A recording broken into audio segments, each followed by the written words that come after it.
안녕하세요. 저는 40대 유부녀입니다. 저는 지금까지 살면서 제가 세상에서 제일 똑똑하고 현명한 줄 알고 살았어요. 그런데 최근에서야 세상 이런 멍청이가 없다는 사실을 알게 되었습니다. 저는 누구에게나 친절하고 배려심 넘치게 살다 보면 그게 다 제 복이 되어 돌아오는 거인 거라고 생각했어요. 그런데 제 생각이 틀렸습니다. 호구는 그냥 평생 호구였어요. 저는 어릴 때부터 착한 아이였습니다. 제가 착하게 살고 싶어서 그랬다기보다는 집안 분위기가 그랬습니다. 저희 집은 오빠가 항상 왕이었거든요. 2살 위에 오빠가 하나 있었는데 어릴 때부터 영재 소리를 들어가며 동네에서 머리 좋은 걸로 유명했죠. 그러다 보니 부모님께서 오빠에게 거는 기대가 매우 컸습니다. 저에게도 옆에서 오빠를 많이 도와줘야 집안이 사는 거라고 하셨거든요. 부모님은 오빠를 을사 만들기 위해 애쓰셨어요. 넉넉지 않은 형편이면서도 무리해서 학원에 보내고 고액 과외까지 시켰습니다. 덕분에 저는 뒷전이었고요. 저는 전혀 서운하지 않았습니다. 워낙 어릴 때부터 그렇게 세뇌를 당해서인지 공부를 잘하는 오빠가 저보다 지원을 많이 받는 게 당연하다고 생각했거든요. 그게 차별인지도 모르고요. 제가 동생인데도 부모님은 제가 오빠를 챙기는 게 당연하다고 하셨어요. 반찬이랑 찌개 냉장고에 넣어놨으니까 오빠 학원 끝나고 오면 밥만 돌려서 차려줘. 오빠 시험이라 바쁘니까 괜히 설거지하라고 하지 말고 네가 하고. 엄마, 나도 시험 기간이야.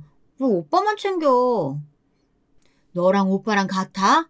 오빠는 1, 2점 차이로도 의대를 가냐 못 가냐 하는 판이야. 동생이 밥도 못 차려줘? 그래. 우리 혜진이가 손도 야물고 착하잖아. 엄마가 없을 땐 혜진이가 오빠 챙겨줘야지. 오빠 뒷바라지하느라 부모님은 항상 바쁘셨습니다. 항상 저만 혼자 집에 있었으니 집안일도 몽땅 다 제 차지였어요. 물론 억울하기도 하고 짜증이 날 때도 있었지만 저는 그러려니 했습니다. 지금 와서 생각해보면 그러지 말았어야 했어요. 아주 어려서부터 자연스럽게 양보하고 배려하며 사는 게 몸에 배다 보니 평생을 그렇게 살게 되더라고요. 오빠는 의대에 떨어졌습니다. 재수, 삼수까지 하더니만 결국 현실과 타협해서 약대를 갔어요. 안 그러면 저보다도 늦게 대학에 들어갈 판이니 급하게 결정을 한 것 같더라고요. 저는 약대도 너무 대단하다고 생각했는데 부모님의 실망감은 어마어마했습니다. 반면 저는 간호대학에 붙었어요. 부모님이 하도 오빠에게 의사타령하는 걸 들으며 자라서인지 저도 뭔가 오빠랑 엇비슷하게라도 하고 싶은 마음에 간호대학을 갔습니다. 무엇보다 제 성격과도 잘 맞을 것 같았고요. 제가 대학에 붙었는데도 부모님은 잘했다 한마디 해주시지 않았어요. 오빠가 의대에 떨어졌다는 실망감에서 헤어나오지 못하고 계셨거든요. 어릴 때야 그러려니 했는데 한 살 한 살 먹을수록 이게 은근 서운하고 서럽더라고요. 같은 자식인데 왜 저랑 오빠를 다르게 대하는 건가 싶기도 하고요. 그런 마음에 화르르 불을 붙인 일이 있었습니다. 오빠와 제가 동시에 대학을 다니니까 부모님이 경제적으로 힘드셨던 것 같아요. 등록금이 한두 푼이 아니다 보니 부모님이 쉬지 않고 일을 해도 생활이 빠듯하기만 했죠. 저는 대학을 다니면서도 쉬지 않고 아르바이트를 했어요. 제 용돈과 생활비 정도는 벌었습니다. 거기다가 조금씩 돈을 모아 많진 않아도 제 등록금에 보태기도 했고요. 그런데 부모님께서 갑자기 제게 휴학을 하라고 하시더라고요. 오빠는 삼수해서 대학에 들어갔으니 한 해라도 빨리 졸업을 해야 한다고요. 저는 그러고 싶지 않았습니다. 간호대도 하루빨리 졸업하고 실무를 빨리 뛰는 게 좋아요. 병원에 취직하면 아무래도 연차가 가장 중요한데 졸업을 늦게 하면 저보다 나이 어린 선배가 있을 수도 있으니까요. 저는 처음으로 부모님께 반기를 들었습니다. 지금까지 오빠는 부모님의 지원을 많이 받았으니 이번만은 제게 기회를 달라고요. 얘가 평소답지 않게 왜 토를 달고 이래? 너희 오빠는 남자잖아. 삼수도 했고 군대도 가야 되는데 졸업이라도 빨리 해야 될 거 아니야. 엄마는 왜 항상 오빠 상황만 걱정해? 나도 나도 지금 휴학하면 어차피 계속 알바나 하면서 시간 허비해야 되잖아. 차라리 하루라도 빨리 졸업하고 병원에 취직해서 돈 버는 게 낫지. 누가 너더러 돈 벌어 오래? 너야 어차피 자격증만 따면 아무 병원이라도 가면 되잖아. 엄마는 무슨 남 얘기하듯 그래? 나 아무 병원에나 가려고 간호대 간 거 아니거든? 우리 혜진이가 오늘따라 왜 이럴까? 엄마 아빠가 요즘 상황이 안 좋아서 그런 거니까 우리 딸이 좀 이해 좀 해줘. 왜 항상 나만 이해를 해? 이번엔 나도 그냥 절대 안 넘어가. 오빠가 양보하라고 해. 양보하기 싫으면 그냥 군대나 가버리던가. 저는 제가 소리를 버럭 질러놓고 제가 놀랐습니다. 나도 부모님께 고집을 피울 수 있는 사람이었구나 싶어서요. 하지만 그러면 뭐래요. 부모님은 결국 부모님 뜻대로 하셨어요. 오빠 등록금을 내주시고 저는 한 학기 휴학을 했습니다. 그때 분명히 알았어요. 부모님은 저 같은 건 안중에도 없구나 하고 말이죠. 저는 휴학하고 한 학기 동안 닥치는 대로 아르바이트를 하며 돈을 벌었습니다. 제게 목표가 생겼거든요. 바로 독립이었습니다. 사실 돈을 벌면 저는 당연히 제 생활비를 하거나 학비에 쓰려고 했어요. 하지만 생각이 달라졌습니다. 앞으로는 저도 제 생각만 하기로 했죠. 반년 바짝 고생하니 좋은 집은 아니어도 학교 근처에 허름한 월세집 하나는 구하겠더군요. 저는 바로 다음 학기부터 독립하겠다고 집에 통보했습니다. 부모님은 당연히 반대했지만 저는 단호했어요. 집을 구하자마자 곧바로 짐을 싸서 나와버렸습니다. 그러자 부모님께서도 괘씸하셨는지 남은 학기 등록금을 내주지 않겠다고 하셨어요. 저야 너무 서운했죠. 오빠는 지금까지 아르바이트 한 번 한 적 없이 꼬박꼬박 부모님께 손을 벌렸는데도 나가서 돈 벌어오라는 말 한 번 한 적이 없었거든요. 그런데 저는 제가 번 돈으로 독립 좀 했다고 바로 지원을 끊어버리시더라고요. 저는 애써 억울해하지 않기로 했습니다. 그냥 홀가분하다고 생각하기로 했어요. 독립과 동시에 부모님에게서 벗어났으니까요. 부모님이야 제가 금방 지쳐서 집으로 돌아올 거라고 여기셨지만 저는 보란듯이 잘 살았습니다. 남은 2학기의 학자금 대출에 월세까지 버겁긴 했지만 혼자 힘으로 충분히 해낼 수 있었습니다. 저는 제가 꿈꾸던 대로 대학병원 응급실 간호사가 됐어요. 항상 꿈꿔왔던 일이라 정신없이 힘들어도 참을만 했죠. 하루에 1시간도 앉아있을 시간이 없이 뛰어다니다 보니 매일 근육통에 시달리고 수면 부족으로 얼굴이 퀭했지만 버틸만 했습니다. 병원에서 근무하면 할수록 간호사가 제 천직이라는 걸 알았거든요. 하루 24시간을 거의 병원에서 생활하다 보니 남편도 병원에서 만났습니다. 남편도 병원에서 일하는 방사선사였어요. 병원에서 왔다 갔다 하다 친해졌는데 나이도 동갑이고 성격도 잘 맞아 자연스럽게 사귀게 됐죠. 아무래도 제가 3교대라 병원에서 살다시피 하다 보니 데이트도 거의 못했습니다. 그러다 보니 서로 너무 애틋해지더라고요. 저희는 둘 다 나이도 있으니 결혼을 서둘렀습니다. 배우자라는 건 인생에서 가장 중요한 사람이잖아요. 신중하게 결정했어야 하는데 철없이 서두르는 바람에 제가 너무 뭘 몰랐던 것 같아요. 저는 결혼과 동시에 시댁에 들어가 살아야 했습니다. 시아버지는 남편 어릴 때 돌아가셔서 안 계세요. 남편 위로 누나 한 분이 계시는데 얼마 전에 결혼한다고 독립해서 시어머니와 남편 이렇게 단 둘만 살고 있었거든요. 친정 부모님이나 주변 친구들은 홀어머니라고 무조건 모시고 살아야 하는 건 아닌데 뭐하러 그러냐고 했습니다. 하지만 사실 이게 좀 복잡합니다. 남편은 제가 시어머니를 모시지 않으면 자신이 집에서 나와야 살아야 하는데 경제적으로 집을 구할 능력이 안 된답니다. 지금 시어머니와 사는 집이 청약으로 받은 거라 대출을 자신이 갚고 있다네요.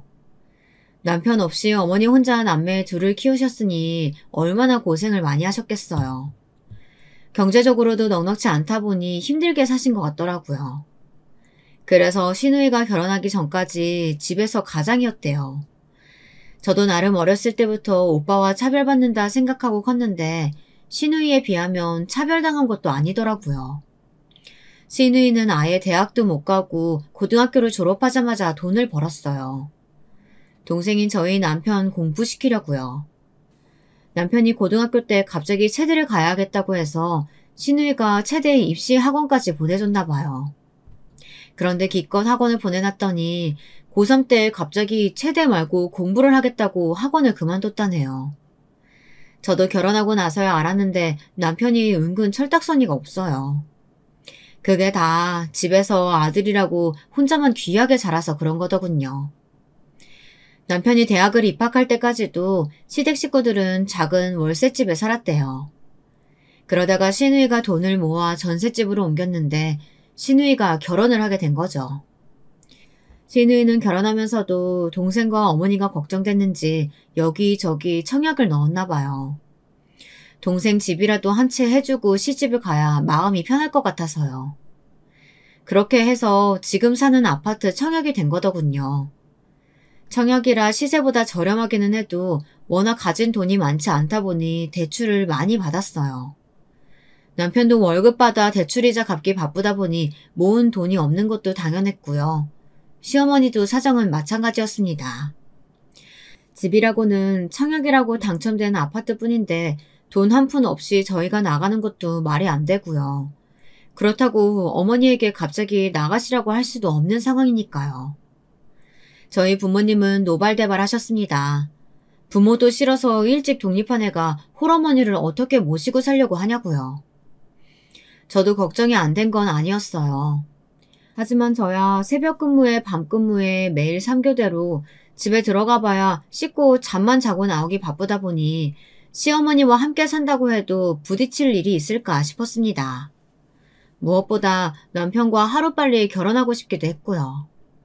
그런데 제가 너무 안일했습니다. 남편과 알콩달콩도 연애할 때 이야기지 결혼은 현실이더라고요. 시어머님은 저희 부모님보다 더하면 더했지 조금 더 덜하신 분이 아니었어요.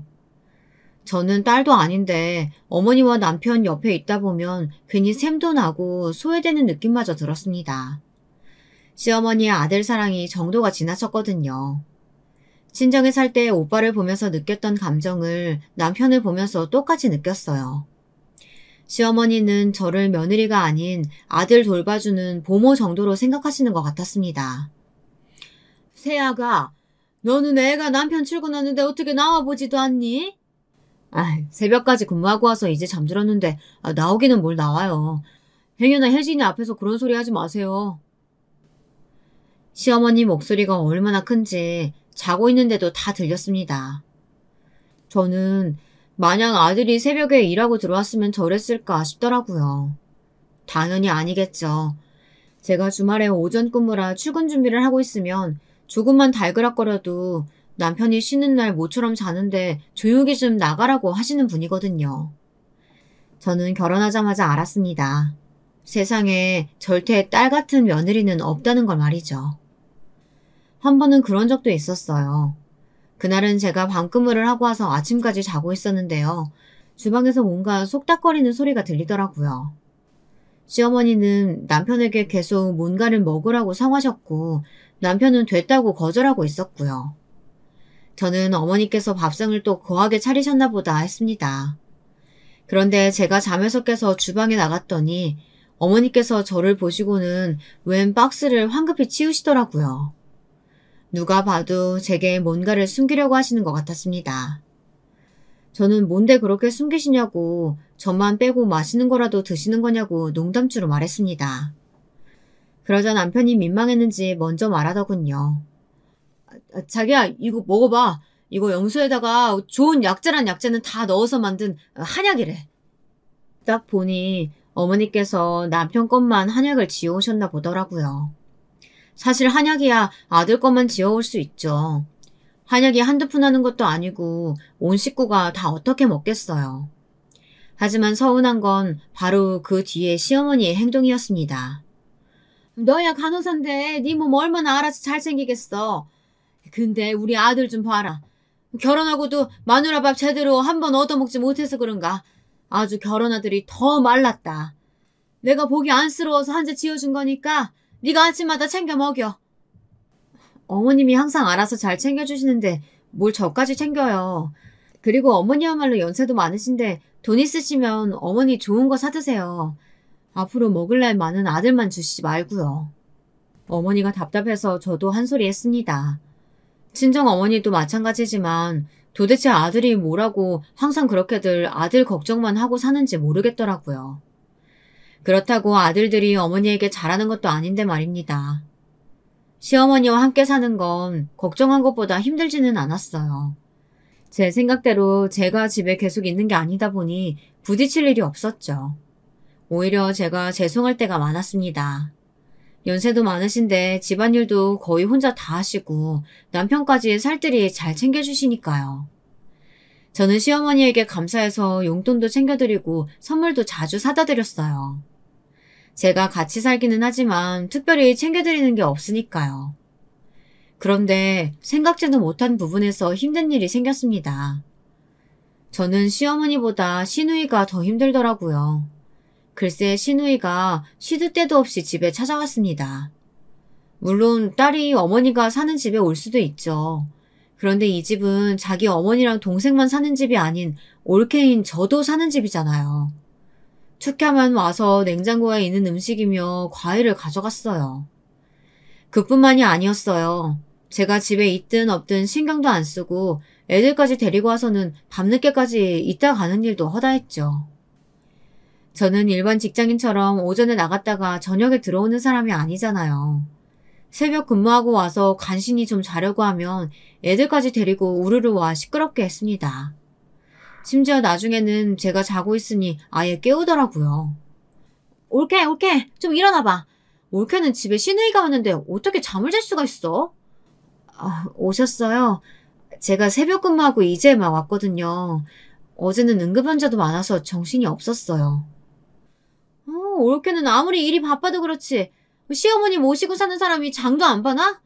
올 때마다 보면 냉장고가 텅텅 비어있어. 우리 애들 배고픈데 외숙모가 맛있는 것 좀 해줘봐. 너무 피곤해서 바로 누워서 자고 싶은데도 시누이는 올 때마다 저를 깨워 밥 타령을 했어요. 냉장고에 뭐가 없네 있네 하면서 조카들 맛있는 거나 좀 해주라고요.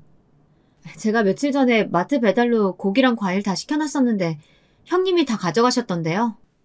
어머 올케 말을 좀 이상하게 한다? 내가 뭐 냉장고를 털어가기라도 했다는 거야 뭐야? 아이고 새아가 네가 집에 통 있질 않으니까 냉장고에 고기랑 과일 매일 그냥 있잖아. 그래서 내가 너희 시누이 좀 준 거야. 가족끼리 나눠 먹을 수도 있지. 너는 쪼잔하게 뭘 그런 거 가지고 그러니? 그러게 올케가 생각보다 손이 작네. 그리고 가족들이 먹는 건데 며느리가 먹는 거에 좀 신경 좀 써. 맨날 핸드폰만 띡띡 보고 대충 사니까 고기도 그렇고 과일도 그렇고 영 상태 안 좋고 맛도 없더라. 제가 마트 갈 시간이 없어서 그래요. 그렇게 마음에 안 드시면 형님이 오셔서 장 좀 봐주시면 되겠네요. 이렇게까지 말하고 싶지 않았지만 만약 결혼 전에 시누이가 저런 사람인 줄 알았다면 남편과 결혼하지 않았을 거예요. 그 정도로 저는 시누이가 얄미웠습니다. 시누이의 만행은 그뿐만이 아니었어요. 제가 매달 어머니께 드리는 용돈이 있어요. 장보고 공과금 내는 생활비 카드야 따로 드렸지만 그래도 어머니도 따로 쓰실 돈이 필요할 것 같아서요. 그리고 제가 때때마다 선물도 많이 사드렸습니다. 시어머니가 일주일에 한 번 복권 사는 거 말고는 당신한테 돈 쓰는 게 없는 분이다 보니 계절마다 제대로 된 옷 한 벌이 없으시더라고요. 그래서 제가 쉬는 날이면 어머니를 모시고 나가 옷이며 화장품 같은 평소 어머님이 안 사시는 것들을 사드렸어요. 그런데 며칠 지나서 보면 어머님이 제가 사드린 걸 전혀 쓰질 않는 것 같더라고요. 그러다가 나중에 보면 그게 다 시누이한테 가 있습니다. 저도 처음에 한두 번은 모른 척 했어요. 어머니가 제게 사달라고 한 것도 아니고 제가 사다 드린 걸 자기 딸에게 주고 싶어서 주시는데 제가 뭐라고 하겠어요. 물건은 저도 그러려니 넘어갔습니다. 하지만 돈은 달랐어요.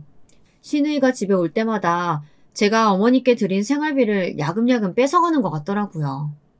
결혼 전까지 집안의 가장이었던 시누이가 시집가서 힘들게 사는 게 시어머니는 안쓰러우신 것 같더라고요.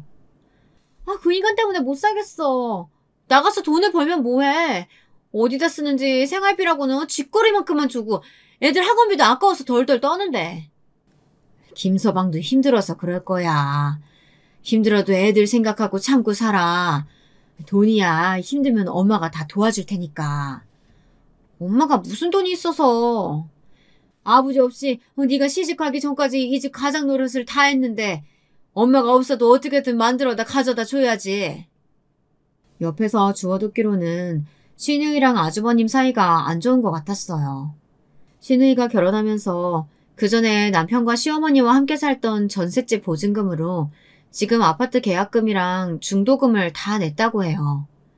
그러는 바람에 정작 신우이는 결혼할 때 수중에 한 푼도 없이 결혼을 한 거죠. 신혼 때야 별말 안 하던 아주버님도 자식이 둘이나 생기고 나이가 들다 보니 신우이에게 결혼할 때 해온 게 아무것도 없다고 구박을 하나 보더라고요.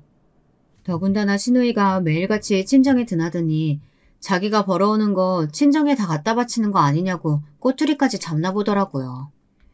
저도 결혼하고 나서 아주버님을 몇 번 보지는 않았지만 시어머니 생신 때나 명절 때도 이 핑계 저 핑계 대면서 잘 오지 않는 거 보면 문제가 있는 사람이긴 한 것 같아요. 그럴 때 보면 신우이가 안쓰럽기도 했습니다. 저희 시댁 분위기가 그랬어요.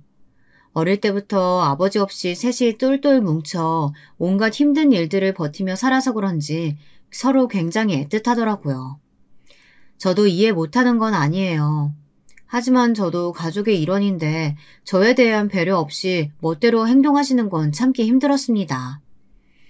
결정적으로 정이 뚝 떨어지는 일이 있었는데요. 시어머니의 칠순이 얼마 남지 않았을 때 일입니다. 저는 시어머니 칠순이시니 형님네 식구까지 다 해서 다 같이 여행이라도 갈까 했어요.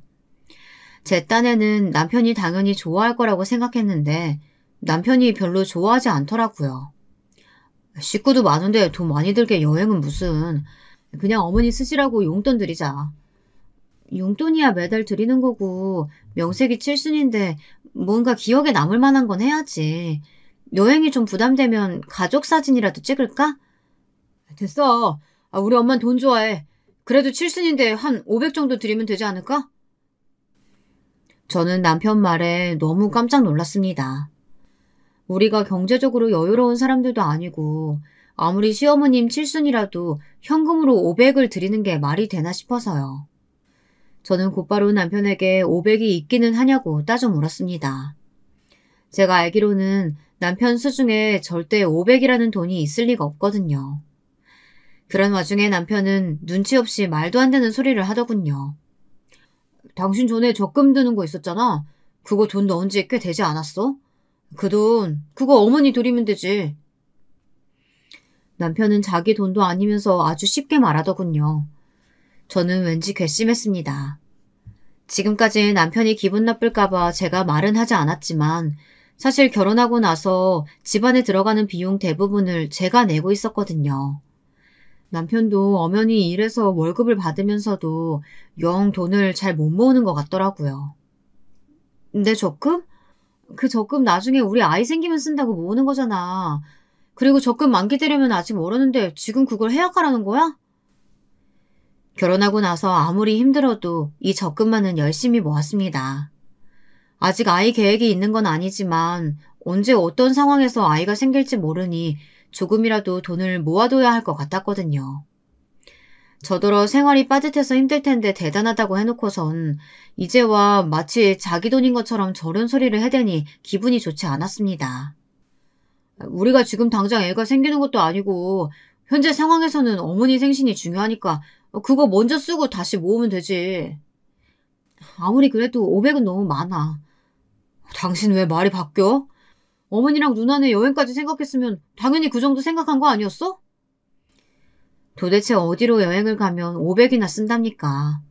해외도 아니고 고작 해봐야 1박 2일 가는 건데 남편은 이상하다 싶을 정도로 과장되게 행동했어요.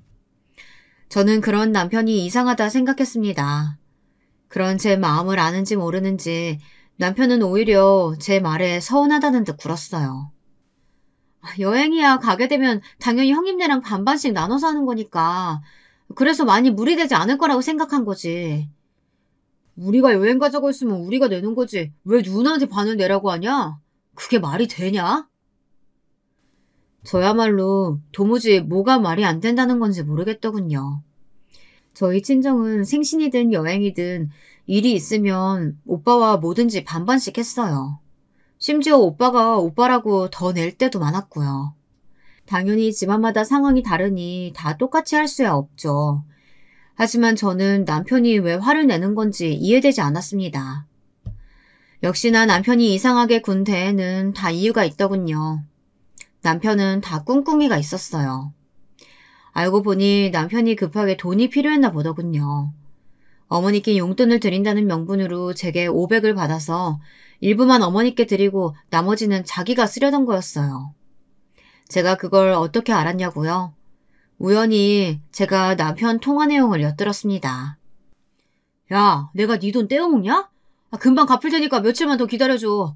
와이프한테 돈 받으면 내가 바로 보내줄게. 밤근무를 마치고 지친 얼굴로 집에 들어왔더니만 제가 방에 들어오는 건지도 모르고 친구랑 통화를 하고 있더군요. 제 등장에 남편이 얼마나 놀랐는지 글쎄 그 자리에서 그대로 핸드폰까지 바닥에 떨어뜨리더군요. 그 순간 저는 촉이 왔습니다. 남편이 저 모르게 뭔가 일을 벌렸다는 걸요. 저는 친구랑 무슨 돈 이야기를 했냐고 따져 물었습니다.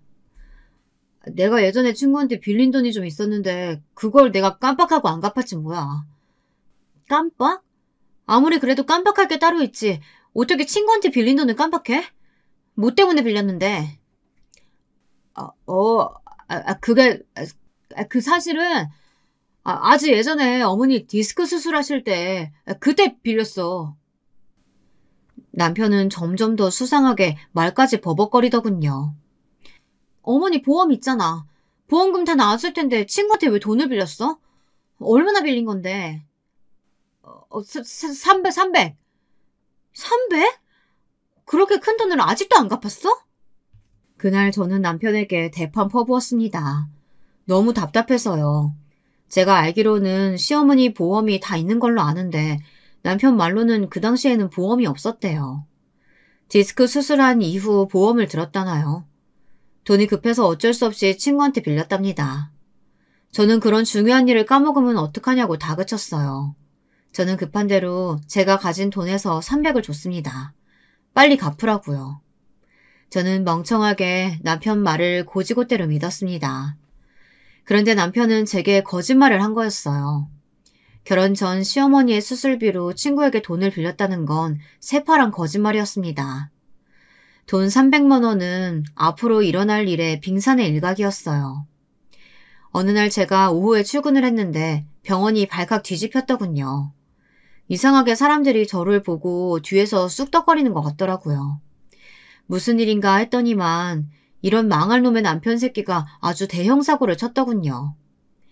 남편은 10년 넘게 다닌 병원에서 하루아침에 잘렸습니다. 이 인간이 절대 해서는 안 되는 짓을 했더라고요. 병원 환자 정보를 빼돌려서 제약사에 팔아먹었대요. 정말이지 저게 사람인가 싶었습니다. 남편은 그 일로 조사를 받게 됐습니다. 저와 남편이 부부라는 사실을 병원에서 모르는 사람이 없으니 저까지도 의심을 받았어요. 저도 조사를 받았습니다. 조사 이후 당연히 저는 혐의가 없다는 사실은 확인받았지만 병원에서 얼굴을 들고 다닐 수가 없었어요. 병원 사람들은 알게 모르게 저를 믿지 않았고 뒤에서 수군거리는 사람들도 많았습니다. 당연히 병원을 그만둬야 하나라는 생각도 했지만 현실적으로 그럴 수는 없었어요. 남편까지 병원에서 잘린 마당에 저까지 병원을 그만두면 저희 부부는 살 수가 없으니까요. 남편은 병원에서 잘리고 벌금형을 선고받았습니다. 벌금까지 내고 나니 정말 통장이 텅텅 비더군요. 그때까지도 저는 남편에게 실망하기야 했지만 결혼을 후회하지는 않았어요. 남편이 그런 짓까지 한 이유가 따로 있을 거라고 생각해서요. 저는 일이 일단락 되어갈 때쯤 남편에게 물었습니다. 도대체 뭐 때문에 돈이 필요해서 그런 짓까지 했는지요. 남편은 제 질문에도 대답 안 하고 우물쭈물했어요. 솔직하게 말 안 하면 어머니한테 다 말씀드리고 너랑 나는 이혼이야. 그러니까 지금이라도 사실대로 말해. 여보, 제발 엄마한테는 말하지 마. 우리 엄마 알면 쓰러져, 자기야. 그러니까 헛소리 말고 빨리 사실대로 말해. 안 그러면 지금 바로 어머니한테 말할 거니까. 정신 나간 짓이나 하고 다니는 주제에 그래도 어머니 앞에서 부끄러운 줄은 아는지 어머니에게 이야기한다고 했더니만 이실직고를 하더군요. 차라리 듣지 말 걸 그랬어요. 이야기를 듣는 내내 저는 그 자리에서 도망가고 싶었습니다. 남편이 제가 알던 남자가 맞나 싶어서요. 이야기를 듣는 내내 저는 결혼을 후회했습니다. 제가 사람을 잘못 봐도 아주 잘못 본 거였어요. 남편, 아니 이 인간이 알고 보니 인터넷 불법 도박을 하고 있었어요. 환자 정보를 불법으로 팔아넘기는 것도 모자라서 불법 도박까지 아주 불법적인 일에 도 같은 놈이더군요. 결혼 전에 친구들하고 잠깐 하다가 돈을 잃고 안 했었는데 최근에 다시 시작했대요. 자기가 나보다 잘나고 돈도 잘 버니까 내가 너무 초라하고 미안하잖아. 그래서 이렇게라도 해서 당신한테 돈 벌어다 주고 싶어서 그랬어. 병신도 이런 병신이 따로 없더군요. 남편은 이런 와중에도 자기 잘못을 인정할 줄은 모르고 제 탓을 했어요. 저도 남편 마음을 아예 몰랐던 건 아니에요. 시댁에서야 남편이 잘나고 대단한 아들이지만 저희 친정에 가면 그렇지가 않거든요. 친정 부모님은 남편을 탐탁지 않아 하셨어요. 같은 병원에서 일하는 것도 마음에 들지 않아 하셨고 저보다 버는 돈이 적다는 것도 싫어하셨죠. 그러다 보니 가끔 저와 남편을 보고 부모님이 걱정 어린 소리를 하셨는데요. 남편은 아무래도 그게 마음에 걸렸나 보더라고요. 3교대 하면 매일 불규칙하게 생활해서 몸도 많이 안 좋을 텐데 조금 편한 부서로 옮기든지 아니면 일반 병원으로 옮기지 그래. 혜진이 얘가 그걸 몰라서 이러고 있겠어요? 제 남편이 버는 게 시원찮으니까 자기라도 더 벌려고 악착같이 그러는 거지. 엄마는 무슨 그런 소리래. 나 돈 때문에 이러는 거 아니야. 내가 응급실에서 일하는 게 좋아서 그러는 거지. 내 꿈이 수간호사잖아. 수간호사 되려면 계속 3교대 지원해야 돼. 그러니까 괜히 이사방 앞에서 이상한 소리 좀 하지 마.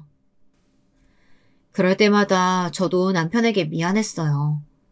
저희 부모님이야 워낙 사람을 조건으로 보고 따지시는 분이다 보니 남편 앞에서 아무 말이나 함부로 하시곤 했거든요. 하지만 그렇다고 해서 남편이 한 짓이 합리화되는 건 아니었습니다. 저는 남편에게 서로 시간을 좀 갖자고 말했어요. 지금까지 저를 속여온 남편과 이대로는 전처럼 살 수 없을 것 같아서요. 그러자 남편은 제 앞에서 무릎을 꿇었습니다. 다신 이런 일이 없을 거라면서요. 여보, 내가 절대 도박에 손 안 대고 자기한테도 거짓말 안 할게. 제발 나 한 번만 믿어줘. 남편은 손까지 싹싹 빌며 아주 사정사장했어요. 저는 그런 남편이 한심했습니다. 그리고 제 머리통을 쥐어받고 싶었어요. 어쩌다 저런 놈을 만났나 싶어서요. 저는 남편에게 물었습니다. 미안하다고 말만 하지 말고 대책을 이야기하라고요. 직장도 잃고 아내의 신용도 잃었는데 앞으로 어떻게 살 생각인 건지 정확하게 말하라고 했어요. 이제 와서 하는 말인데 사실 나 병원에서 일하는 거 너무 힘들었어. 매일 아픈 사람들만 보고 일하는 것도 적성에도 안 맞고 이 김에 아예 다른 일 찾아볼게. 10년 넘게 병원에서만 일한 사람이 지금 와서 어디 가서 다른 일을 해. 기껏 기회를 줬더니만 한다는 말이 아주 가관이었습니다. 남편은 정말이지 철딱서니가 없었어요. 대형 사고를 친 것도 모자라서 아무런 대책이 없더라고요. 그러던 어느 날이었습니다. 안 그래도 남편 때문에 마음이 뒤숭숭해 머리가 복잡해 죽겠는데 또 일이 터지더군요. 이 집안에는 아주 바람잘 날이 없었어요. 늦은 밤 연락도 없이 시누이가 짐을 싸들고 집에 왔더라고요. 조카 둘까지 데리고요. 저는 무슨 일인가 싶어 나가봤습니다. 그런데 시누이가 집에 들어와서 바닥에 앉자마자 펑펑 울더라고요. 시누이의 행동에 시어머니와 남편은 얼굴에 걱정이 잔뜩 서려 무슨 일인지 물었어요.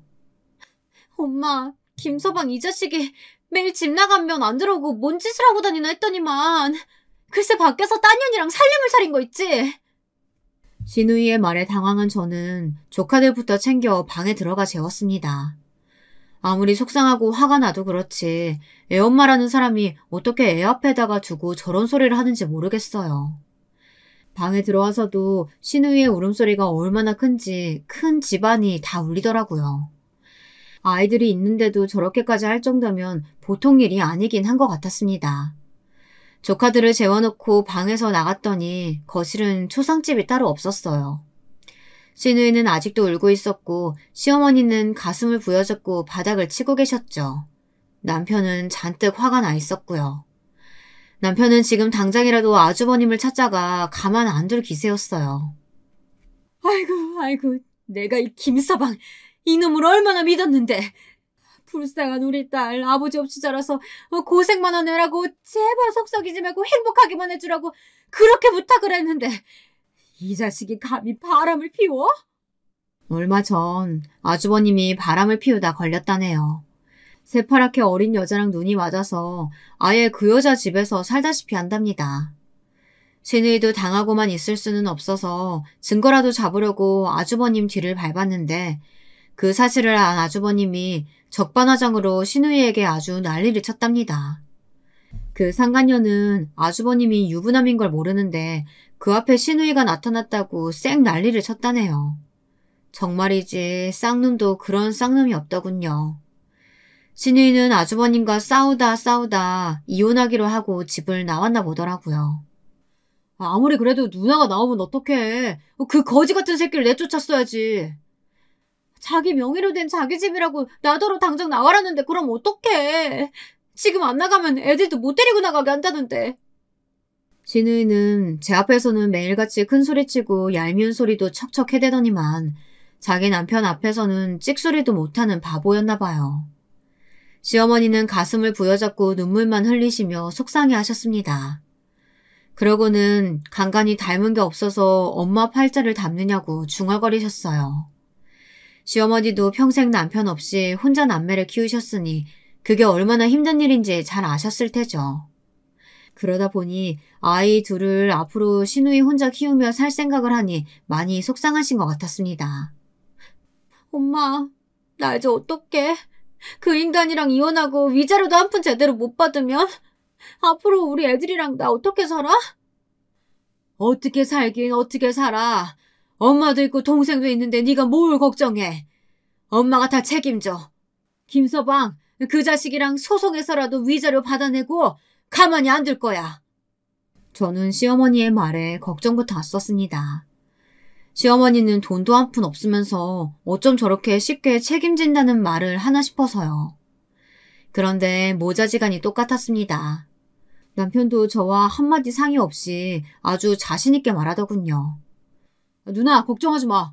우리 집에서 같이 살면 되지 뭘 걱정해. 저는 남편 말에 진심으로 너무 놀라 입이 쩍 벌어졌습니다. 남편 말은 며칠만 지내라는 것도 아니고 아예 이 집에서 같이 살자는 말 같았거든요.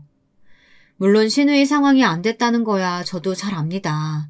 조카들까지 있으니 저도 지금 당장 신우이를 내쫓겠다는 건 아니에요.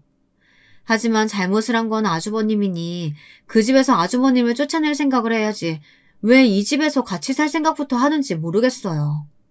그날 밤은 시간이 늦었으니 시어머니 방에 신우이가 잘 공간을 마련해드리고 저와 남편은 방으로 왔습니다. 그리고 남편에게 단도직입적으로 물었어요. 정말 신우이를 이 집에서 데리고 살 생각이냐고요. 그러자 남편은 너무도 당연하다는 듯 대답했습니다. 누나가 혼자도 아니고 조카들도 있는데 이혼하고 당장 갈 곳 없으면 당연히 우리 집에서 같이 살아야지. 당신은 뭘 그런 걸 묻고 그래? 남편은 기억상실증이라도 걸린 걸까요? 바로 얼마 전 본인이 친 사고가 기억이 나지 않나 봅니다. 어쩜 저렇게 뻔뻔하게 굴 수가 있는지 정말 모르겠어요. 어이가 없는 게 가만 보면 남편은 시어머니나 시누이에 관련된 일이라면 항상 욱하고 도가 지나치다는 생각이 들 정도로 그렇게 굴었습니다. 아무리 사이가 좋아도 그렇지 명색이 저도 아내인데 항상 보면 저는 뒷전인 것 같았습니다. 저는 너무 서럽고 서운해서 순간 눈물이 왈칵했습니다. 제가 잘못 생각했어요. 저와 남편이 사랑해서 결혼한 게 아니고 이건 남편네 집에 제가 끼어 들어와서 사는 꼴이 된 것 같더군요. 당연히 당신이랑 사는 거지. 내가 당신한테 얼마나 고마워하고 있는데 그런 말도 안 되는 소리를 해. 그럼 내가 왜 이런 취급을 받아야 되는 건데? 내가 지금까지 어머니 생활비에 집 대출까지 다 갚고 있잖아. 그런데도 이 집에 대해서 나한테 선택권이 하나도 없다는 게 말이 돼? 더군다나 지금은 내가 이 집 가장인데. 저는 너무 흥분한 나머지 밖에 시어머니와 시누이가 있다는 사실을 망각한 채 저도 모르게 화를 주체하지 못하고 소리를 질러버렸어요. 이게 다 무슨 소리야? 엄마 딱 보면 몰라? 올케가 준영이보다 돈 좀 잘 번다고 지금 위세 부리는 거잖아. 아무리 그래도 그렇지. 올케 어떻게 가장이란 소리를 해? 이 집 명의도 준영이 거고 계약금에 중도금까지 다 내 돈으로 냈는데 이 집 올케 지분이 얼마나 된다고 쌩난리야. 형님, 그런 게 아니고요. 아니긴 뭐가 아니야. 아무리 화가 나도 그렇지. 시어머니, 시누이까지 한 집에 있는데 큰 소리까지 치면서 남편을 잡기를. 알았어. 올케가 그렇게 싫으면 지금 내가 나가면 될 거 아니야. 누나, 나가길 어딜 나가. 혜진이가 절대 그런 뜻으로 말한 거 아니야. 그럼 네가 이 집에서 나가긴 왜 나가? 어머니 여기가 네 집인데. 남편은 혹여나 시누이가 정말 나가기라도 할까봐 걱정되었는지 시누이 앞까지 가로막았습니다. 아주 나가지 말아달라고 사정을 하더군요. 거기다가 시어머니는 이 집이 아예 시누이 집이라고까지 말했어요. 저는 그 꼴을 보는 것만으로도 너무 싫더군요. 저는 아무리 봐도 남편 속을 알 수가 없었습니다. 시어머니와의 관계도 어렵고 시누이와의 상황도 불편했지만 그럴 때마다 제가 참고 견뎠던 건 다 남편 때문이었어요. 남편만 믿고 이 집에 들어와 살았던 거니까요. 하지만 남편은 그 어떤 노력도 하지 않았습니다. 상황이 이렇게까지 나빠질 수밖에 없었던 건 모두 다 남편 탓인 것만 같았습니다. 결혼 전 제가 남편에게 집에서 오빠와 차별을 많이 받고 컸다는 말을 한 적이 있었어요. 그때 남편은 저를 안쓰러워하면서 지금까지 제가 받지 못한 사랑까지 해서 저를 넘치게 사랑해주겠다고 말했습니다. 저는 멍청하게도 그 말을 믿었습니다. 흔해 빠진 가멀 이설에 속아도 단단히 속은 거였죠. 순간 그런 생각이 들었습니다. 남편만 만나지 않았다면, 남편과 결혼만 하지 않았다면 제 인생은 최소 이 모양 이 꼴은 아닐 것 같았어요. 네가 문제야, 문제. 이게 다 네가 문제라고. 팍. 저도 모르게 너무 흥분한 나머지 남편의 면상을 갈기고 말았습니다. 화가 머리끝까지 나서 순식간에 벌어진 일이었어요. 제 행동에 시어머니와 시누이가 난리가 났습니다. 헐레벌떡 달려와서 남편 얼굴을 부둥켜 안으셨어요. 그러더니 제게 뭐 하는 짓이냐고 소리를 질렀죠. 저도 더는 참고 있을 수 없었습니다. 어머니 아들 얼굴에 손댄 건 저도 죄송해요. 근데요, 저도 더는 못 참겠어요. 어머니, 저 이 집 가장 맞아요. 어머니 잘난 아들이 병원에서 대형 사고 치고 잘렸다고요. 남편은 시어머니에게만은 비밀로 해달라고 제 앞에서 싹싹 빌었지만 더는 안 되겠더군요. 저는 남편 얼굴을 볼 때마다 화가 올라와서 금방이라도 돌아버리겠는데 꾹꾹 누르면서 참고 있는 거예요. 근데 남편은 제 입장은 생각도 안 하고 자기 멋대로 구는 게 정말 싫었어요. 제 말에 어머니는 무슨 소리냐고 언성을 높이셨습니다. 저는 현재 남편의 상황에 대해 또박또박 설명드렸어요. 그러자 어머니는 다시 바닥에 주저앉으셨습니다. 시누이는 제게 맞은 남편의 얼굴을 어루만지던 손으로 곧바로 등짝을 때렸어요. 이 자식 이거 아직도 정신 못 차렸어. 내가 너 그 짓거리 한 번만 더 하면 손모가지 잘라버린다고 했어 안 했어? 도박질하는 것도 개집질하는 거랑 똑같아. 너도 네 매형이랑 똑같은 거라고. 알고 보니 남편의 거지 같은 버릇을 시누이도 알고 있더라고요. 대학 때도 친구들과 어울려 다니며 그 짓거리를 하다가 돈을 날려서 시누이가 해결해 준 적이 있었대요. 그때 시누이랑 절대 안 하겠다고 약속했는데도 또 손을 댄 거였죠. 형님, 말씀 한번 잘하셨네요. 맞아요. 도박이나 바람이나 매한가지죠. 그럼 저도 형님처럼 이혼할래요. 저는 저 인간 거짓말하는 거 못 참아주겠어요. 저는 시어머니와 시누이 앞에서 이혼을 선언했습니다. 사실 될 대로 되라였어요. 남편이야 다시는 같은 실수 안 하겠다고 무릎까지 꿇고 저와 약속했지만 사람 일이 어디 그런가요. 남편이 가장 사랑하는 가족들 앞에서 개망신을 한번 당해봐야 그래야 정신을 차릴 것 같아 저도 더 강하게 나갔습니다. 그때였어요. 저는 남편 정신 차리게 하려고 버럭 내지른 거였는데 생각지도 못한 시어머니가 반응을 보이셨습니다. 갑자기 헐레벌떡 방으로 들어가시더니 대뜸 뭘 가지고 나오셨어요. 그러더니 제 두 손을 꼭 잡고 자리에 앉히셨습니다. 세아가 이게 다 내 잘못이다. 내가 아들놈 너무 오냐오냐 키워서 저게 철딱서니가 없어. 네, 지금이라도 아신다니 다행이네요. 저는 애써 아무렇지 않은 척 굴었지만 사실 마음은 그렇지 않았어요. 마음이 편치 않아 어쩔 줄 몰랐습니다. 시어머님이 이렇게까지 하시는 건 처음이라 몸둘 바를 몰랐죠. 그런데 그때 어머니께서 방에서 가져온 종이를 제게 건네셨어요. 저는 그걸 보고 더 놀랐습니다. 자, 이거 받아라. 네가 우리 집에 시집와서 지금까지 고생한 거 내가 제일 잘 알아. 이거 너 다 줄 테니까 이번 한 번만 내 아들 믿고 제발 용서해줘. 시어머니가 제게 건넨 건 다름 아닌 로또 종이었습니다. 엄마, 이거 뭐야? 이거 복권 아니야? 이걸 왜 올케를 줘? 믿기지 않는 일이 일어났습니다. 글쎄 시어머니께서 복권 1등에 당첨되셨답니다. 매주 까먹지도 않고 로또를 사시더지만 정말 1등이 되긴 했더라고요. 그 어렵고 대단한 걸 시어머니는 아들도 아닌 딸도 아닌 저에게 주셨습니다. 아들놈이 지금까지 잘못한 거 이걸로나마 다 갚을 수 없겠지만 그래도 당신의 마음이니 제발 받아달라고 하시더군요. 엄마, 이걸 왜 혜진이를 줘? 아들이 나를 줘야지.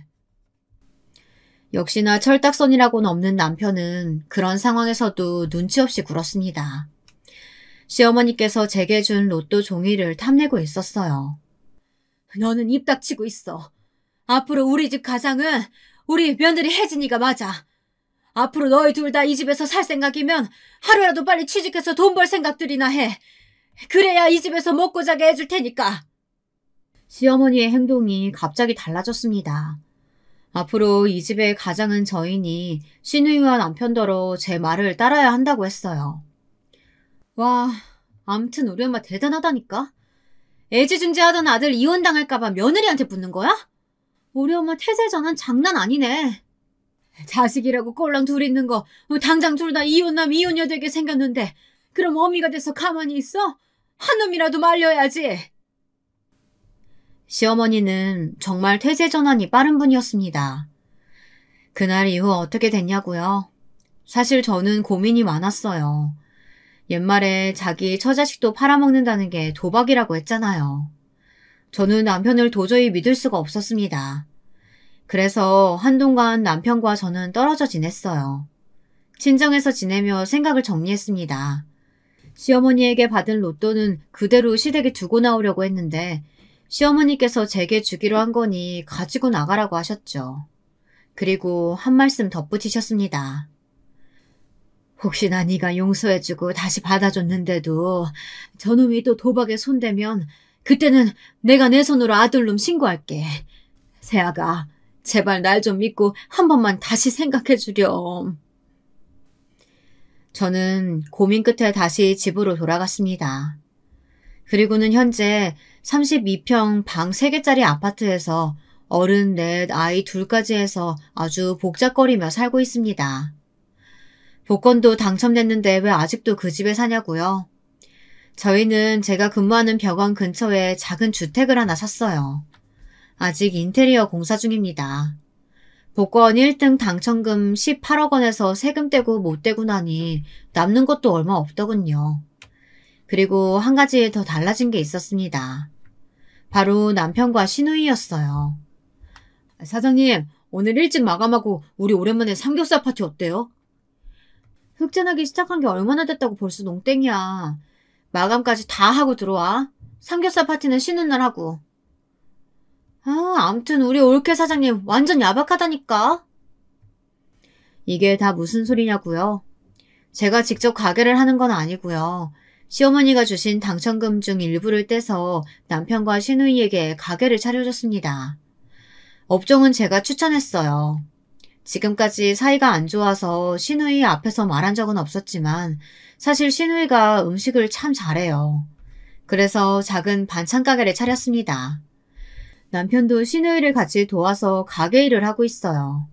저는 여전히 대학병원 응급실에서 근무하고 있고요. 복권 1등 당첨금이 있다고 해도 크게 인생이 바뀌는 건 아니더라고요. 전보다 훨씬 상황은 좋아졌지만 그래도 열심히 살아야죠. 그래야 제가 꿈꾸던 수간호사도 될 테니까요. 저에게 경사가 하나 더 생겼습니다. 전쟁통에도 애는 생긴다더니 그 난리통에도 임신이 되긴 하더군요. 남편은 뱃속 아기에게 약속했어요. 다시는 나쁜 짓에 절대 손대지 않겠다고요. 저야 남편을 100% 믿지는 않지만 그 부분에 대해서는 시어머니를 믿기로 했습니다.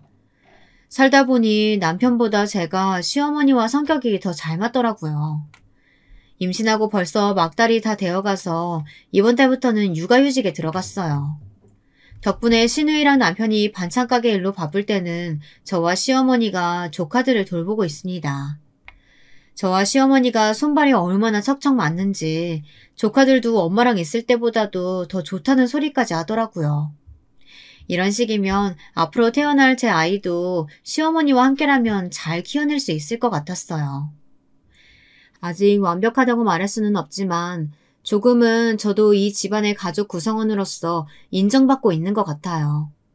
물론 시어머니야 자기 아들이 한 잘못이 있으니 애써 제 비위를 맞춰주려고 노력하시는 걸지도 모르지만요. 하지만 그것도 나름 괜찮은 것 같아요.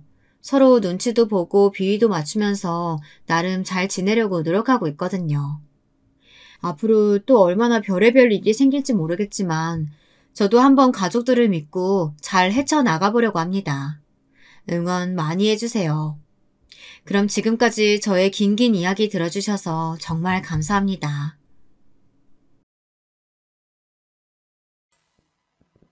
지역 내에 나름 유명한 가업을 물려받아 명맥을 이어오고 있는 어엿한 60대의 가장입니다. 아이들은 일남일녀로 아들은 유학길에 올라 미국에서 생활 중이고 딸은 이제 취업한 지 1년가량 지났습니다.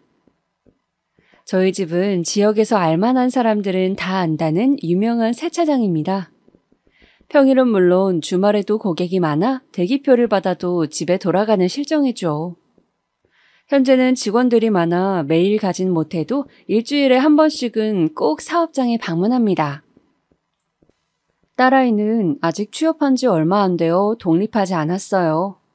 집에 있는 시간이 많아질수록 딸과 함께 놀러 다니는 일도 많았죠. 못해도 2달에 한 번은 가족여행을 가고 종종 외식도 하며 여느 단란한 가정처럼 잘 지내고 있었습니다. 3달 전부터 딸아이의 행동이 조금 달라졌습니다. 주말마다 집에 있는 저를 조르며 밖에 나가자며 팔을 이끌었던 딸이 외출을 하기 시작했어요. 부모로서 아쉬운 부분은 있었지만 이제 딸도 어엿한 숙녀고 여자였기 때문에 연애하는 건 자연스러운 일이라 생각했죠. 집에 귀가할 때 꽃다발을 들고 오거나 쇼핑백을 가져와 들킬까봐 살금살금 걸어가도 못 본 척 해주며 딸의 연애를 응원했어요. 그런데 평소처럼 가족끼리 모여 아침 식사를 하는 어느 날 딸이 조심스럽게 이야기를 꺼내더라고요. 그때 약간 심장이 덜컹했어요. 아빠, 나 할 말 있어. 할 말? 드디어 그 순간이 왔다고 생각하며 아무것도 모른다는 표정으로 딸을 물끄러미 바라봤습니다. 나 만나는 사람 있는데 아빠랑 엄마한테 한번 소개해주고 싶어. 엄마, 아빠 언제 시간 돼? 눈치 보고 있는 딸의 표정이 얼마나 귀엽던지. 집사람과 함께 약속이라도 한 듯 눈을 마주치고 싱긋 웃었습니다.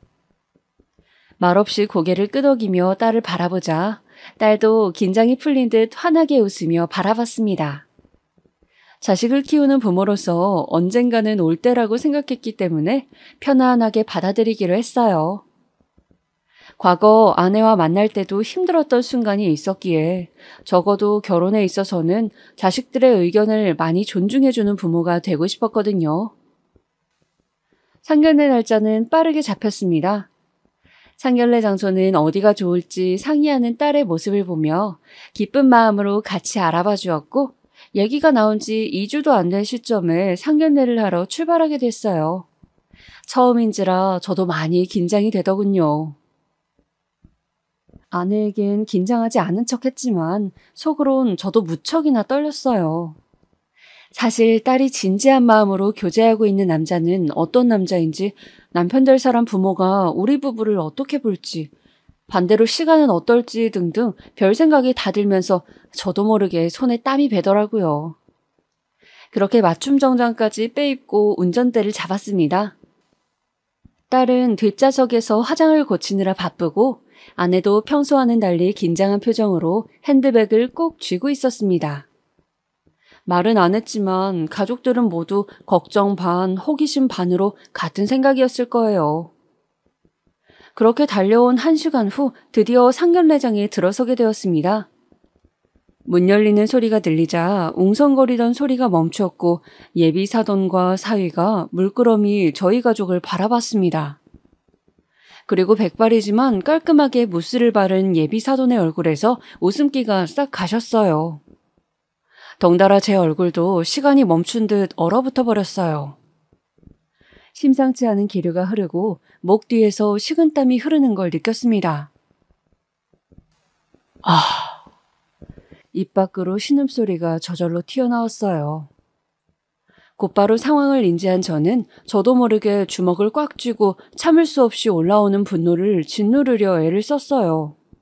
그 순간 예비 사돈이 의자에서 일어나 빠르게 달려나와 제 앞에 섰습니다. 희중아, 희중이 맞지? 너는 이한? 어떻게 이런 일이? 도대체 무슨 일이냐며, 이게 어떻게 된 일이냐며 모두가 물었지만 우리는 아무 대답도 할 수 없었습니다. 서로를 바라볼 뿐이었죠.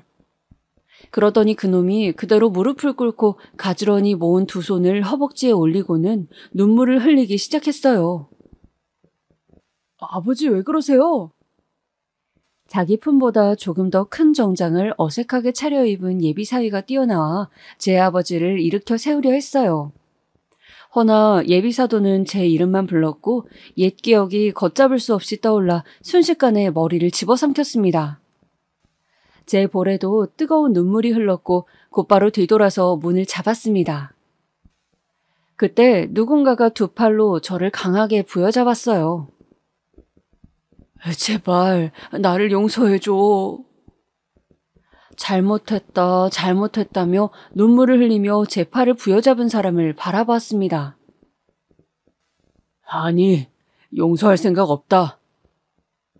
저는 그 말을 남기고 상견례장을 유유히 빠져나왔어요.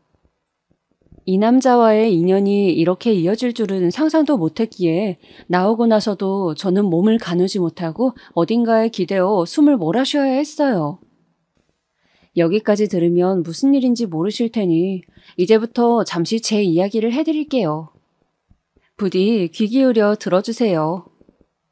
어렸을 때부터 제 오른쪽 다리는 불편했습니다. 태어난 지 몇 개월 안 되어 의사로부터 소아마비라는 진단을 받았고 부모님은 땅이 무너지는 듯한 슬픔에 주저앉았어요. 가업을 물려받아야 할 금쪽 같은 아들이 소아마비라는 사실에 부모님은 며칠째 세차장 일에도 집중하지 못했지만 생활력 강한 성격 덕택에 일상으로 다시 복귀하실 수 있었습니다. 원래 함께 출근하시던 부모님은 타고난 신체적 장애로 차별을 받는 것을 원치 않았기에 극진한 정성으로 교대로 근무하며 저를 보살피셨어요. 그럼에도 제가 걱정되셨는지 부모님께서는 항상 제게 물으시곤 했죠. 희중아, 다리 아프진 않니? 엄마가 좀 주물러 줄까? 괜찮아요, 엄마. 얼른 일 나가세요. 다리를 절뚝거리며 때때로 경련이 올 때도 있었고 참을 수 없는 고통에 무릎을 부여잡을 때도 있었지만 부모님을 걱정시키고 싶지 않아 늘 잘 둘러대곤 했어요. 제가 아프더라도 부모님께서 걱정하시는 모습을 보는 건 더 싫었으니까요. 다행히 초등학교도 착한 친구들을 만나 문제없이 잘 졸업했습니다. 문제가 아예 없었다면 거짓말이었지만 다리가 불편해도 학교 생활을 나름대로 잘 해나가고 있었어요. 하지만 중학교에 입학하고 나서부턴 모든 게 달라지더라고요. 저는 이 학창시절 때의 기억으로 평생을 마음에 큰 상처를 지고 살게 됐고 세상에서 가장 끔찍한 악연을 만들게 됐습니다. 입학식 날은 부모님이 세차장 일로 나오지 못했습니다. 아쉬웠지만 어쩔 수 없다고 생각했기에 언제 끝날지를 기다리며 주위를 둘러볼 뿐이었어요. 꽃다발을 들고 와 자식들과 함께 교사에게 인사를 건네는 부모님들이 가득 찬 교실 안은 언제나 그렇듯 어수선했어요. 문득 시선이 느껴졌고 자연스럽게 눈길을 돌리자 노란 머리로 염색한 남자아이 한 명이 희죽거리며 저를 바라보고 있었습니다. 그때까진 아무 생각 없었지만 왠지 그 노란머리 남자아이의 시선이 어딘지 모르게 불쾌하고 쎄해서 몸이 저절로 떨려왔어요. 당장 다음 주면 입고 나갈 중학교 교복을 다림질하며 어머니가 물어봤을 때도 그 남자애가 떠올랐지만 그냥 그렇지라는 무뚝뚝한 대답만 한 후 방 안에 들어갔습니다. 그리고 어쩐지 불안한 마음이 드는 건 내 기분 탓이라고 생각하며 침대에 누웠습니다. 월요일이 되자 분주하게 준비하기 시작했어요. 불편한 다리로 부모님은 돌아가며 저를 학교에 데려다주곤 했어요. 차로 20분 거리였던 중학교로 가는 풍경은 왠지 낯설었습니다. 설레는 마음 반, 낯선 마음 반으로 차에서 내렸고 과일통을 챙기라는 부모님 외침을 뒤로 하고 학교 안으로 들어갔어요. 웅성거리며 서로 모여서 떠드는 반 아이들 틈 사이로 담임 선생님이 써주신 자리 배치표를 참고하여 자리에 앉았어요. 자리는 26번으로 창가 쪽에 위치한 맨 끝자리였습니다. 나쁘지 않네. 지루하면 밖에 쳐다보면 되겠다라는 생각으로 자리에 앉았고 주변 친구들을 관찰하기 시작했습니다. 주변 친구들을 둘러보다 저번 주에 보았던 노란 머리의 친구가 다른 친구들과 딱지치기를 하고 있는 걸 발견했어요. 어쩐지 모를 불길한 예감이 들었지만 애써 무시한 채 주위를 계속 둘러봤습니다. 초등학교와 달리 먼저 다가오는 친구들은 없었습니다. 다들 저마다 흥미로운 이야기를 나누며 시끌벅적한 분위기를 만드는 상황이었습니다. 다리도 이렇고 성격이 소심하고 내성적인 탓에 친구 사귀기도 어려웠어요. 그때 어떤 친구가 말을 걸어왔어요. 개구쟁이 같은 표정에 낡은 교복을 입고 있는 아이였는데 바로 앞자리에 앉아 뒤돌아서 저를 바라봤습니다. 이따 학교 끝나고 뭐해? 아무것도 안 해 라는 말을 했어야 했는데 입을 꾹 다물고 고개를 가로젓자 은성이는 씩 웃어 보였습니다. 수업은 선생님과 과목을 소개하는 시간으로 간단하게 마무리되었고 저는 부모님이 서 계시는 교문에 은성이와 함께 나갔어요. 등교 첫날 아들이 데려온 친구가 마음에 들었는지 부모님은 흔쾌하게 PC방에 가서 게임하는 걸 허락해 주셨고 곧바로 근처에 있는 PC방으로 들어갔어요. 그리고 거기서 노란머리 아이를 다시 만나게 됐어요. 쉬는 시간에 마신 음료수 때문이었을까요? PC방에 들어가자마자 화장실에 가고 싶었습니다. 그런데 급한 볼일을 보고 나오는 순간 들어오는 사람과 어깨가 세게 부딪혔어요. 저번 주에 본 절름발이네. 고개를 들자 노란 머리에 익숙한 얼굴이 씩 웃으며 바라보고 있었죠. 학교에 끝나고 바로 온 모양인지 똑같은 교복 차림이었고 시선은 자연스레 명찰을 향해 갔습니다. 이한이라는 이름의 그 아이는 씩 웃는 표정으로 툭 하며 제 어깨 한쪽을 치며 화장실 문 안으로 들어갔고 어쩐지 아려오는 한쪽 어깨를 오른손으로 잡았습니다. 짧은 순간이었지만 맞은 어깨보다도 불길한 생각으로 머리가 아팠어요. 다음에 또 보자는 그 말은 바로 그 다음 날부터 실행이 되더군요. 전날 잠을 설쳐 유독 피곤한 날이었어요. 근데 자리에 앉기 전 문득 이상함을 느껴 고개를 낮춰 책상 서랍을 바라봤습니다. 이게 뭐야? 라며 육성으로 소리칠 뻔했지만 소심한 마음에 말할 수 없었습니다. 서랍에는 더러운 쓰레기 조각들이 가득 차 있었어요. 누가 이런 짓을 했지? 라고 묻기도 전에 익숙한 목소리가 들려왔습니다. 야, 절름발이, 이따 쉬는 시간에 나 좀 보자. 너를? 그래, 말귀 못 알아듣냐? 좀 보자고. 고개를 돌리자 노란머리 아이가 두 손을 주머니에 꽂고 웃으며 쳐다보고 있었습니다. 노란머리의 주변에는 그의 패거리로 보이는 아이들 3명이 아무 말 없이 희죽거리며 함께 저를 쳐다보고 있었어요. 그 친구를 제외하고는 다들 덩치는 또래 친구들과 비슷했으나 떼거지로 몰려다녀 아무도 건드릴 수 없는 무리 같아 보였어요. 교실 안 분위기는 순식간에 적막이 되었습니다. 왁자지껄하던 아이들은 너나 할 것 없이 일제히 고개를 돌려 우리 쪽을 바라보았고 창피함에 얼굴이 뜨거워지는 걸 느꼈어요. 그 아무도 말리지 못하고 걱정스러운 눈빛으로 저를 쳐다볼 뿐이었습니다. 당시엔 무서운 마음뿐이었습니다. 머릿속에는 걱정으로 가득 차 이미 수업은 귀에 들어오지도 않았습니다. 수업을 마치는 종이 울렸고 툭툭 소리가 나는 교실 뒷문을 바라보자 노란머리 패거리 중 하나였던 갈색머리가 손짓하며 저를 불렀습니다. 절름발이 일로 와봐라. 빨리 안 올래? 순간적으로 은성이의 뒷모습을 보았지만 잠에 빠진 모습에 깨울 생각도 접었습니다. 떨리는 가슴을 부여잡고 교실 문을 나선 저는 곧 남자 화장실로 들어갔어요. 화장실 안은 담배 연기로 자욱했습니다.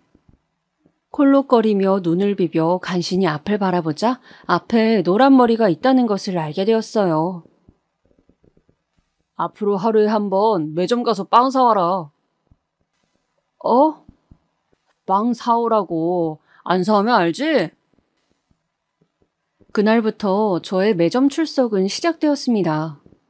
점심시간 전에 가져다 주지 않으면 온갖 욕설과 함께 친구들 앞에서 조롱거리로 만드는 등 보복적인 행동이 반복되었습니다. 조금만 비위에 거슬려도 오른쪽 다리를 때리려는 신용을 했고 그때마다 아무 말 없이 참아야만 했습니다. 그러던 어느 날 저희 어머니께서 걱정이 되셨는지 저를 붙잡고 물으시기도 했어요. 희중아, 너 아무래도 표정이 너무 안 좋다. 무슨 일 있으면 엄마한테 말해봐. 혹시 다리 때문에 애들이 놀리기라도 하는 거니? 저희 어머니는 제 다리가 아이들 사이에서 약점이 될 거라는 걸 어떻게 아셨던 걸까요? 어쩌면 당연했던 걸까요?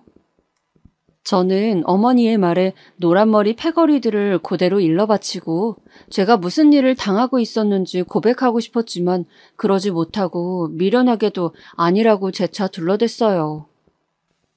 그러다 사건은 얼마 안 가 터졌습니다. 매점에 다녀와서 잠깐 사물함에 넣어두었던 간식이 없어졌습니다. 부모님께 받았던 용돈도 그날 마침 집에다 두고 가져오지 못했던 날이라 머릿속이 순식간에 하얘졌습니다. 빈손으로 노란머리에게 가면 분명히 더 큰 후환이 기다리고 있다는 것을 본능적으로 알았거든요. 다급하게 여기저기 찾아 헤맸지만 눈을 씻고 찾아봐도 보이지 않았어요.